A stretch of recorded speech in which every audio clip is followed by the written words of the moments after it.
So let's start with Professor Kaku. Professor Kaku, you've been a leading forecaster of technology for most of your career.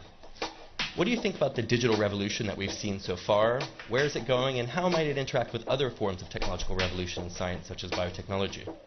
Well, in the coming years, computer chips will cost as little as a penny. That's cheaper than garbage, cheaper than scrap paper. So computer chips will be everywhere and nowhere, including our contact lenses. So when we put on our contact lenses and blink, we will go online. And who were the first people to buy internet contact lenses? College students taking final examinations.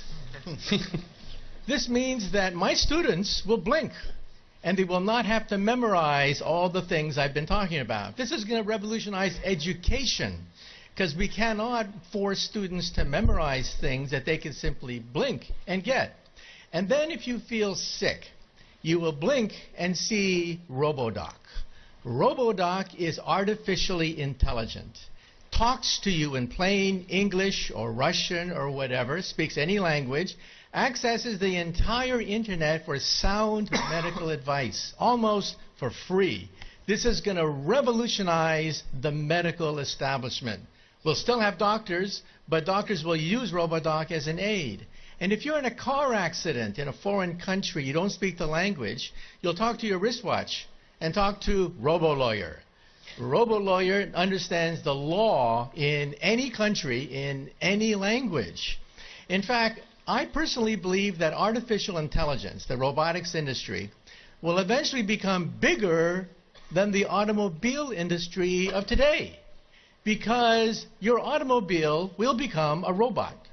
You will talk to it. You will argue with it. You'll have discussions with your car about the best route to take. And when you want to park the car, you simply tell your car, park yourself. And the car parks itself. This is going to revolutionize urban economics when you don't have to worry about parking anymore. And then the next organ to be digitized is the brain.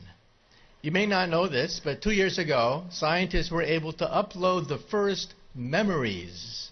Memories can now be uploaded and downloaded. This makes possible BrainNet. BrainNet could be the next step in the evolution of the internet. Instead of zeros and ones, instead of text, you'll put emotions, feelings, sensations, memories. Teenagers will go crazy. Teenagers put happy faces at the end of every sentence. Why bother to do that when you can put the emotion of your first dance, your first kiss, your first whatever right there on the internet? And so in the future, when you walk into a room, you will mentally command the internet. You'll take dictation mentally. You'll turn things on, turn things off, communicate with other people. People will think of you as a wizard of some sort, mentally communicating with everything around you. That's BrainNet. And then biotech is being digitized now. We can create a human body shop. We can create from your own cells, so there's no rejection mechanism.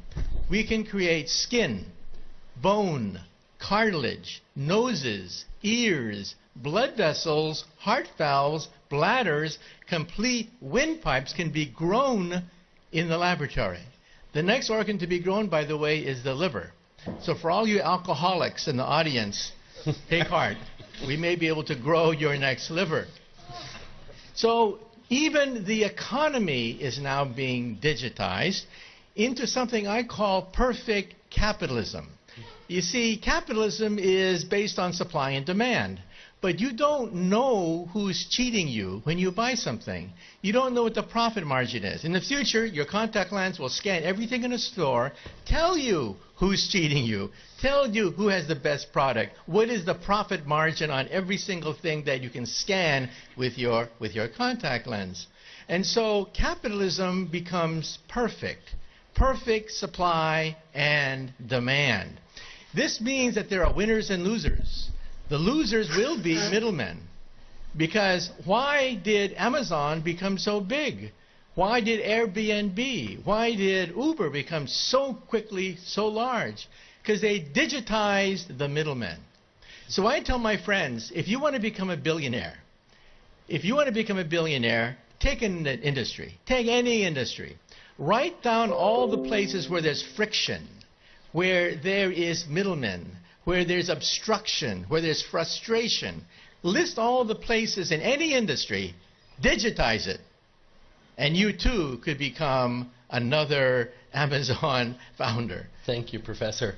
In good futurism, that is a future with both inspires and terrifies. So thank you.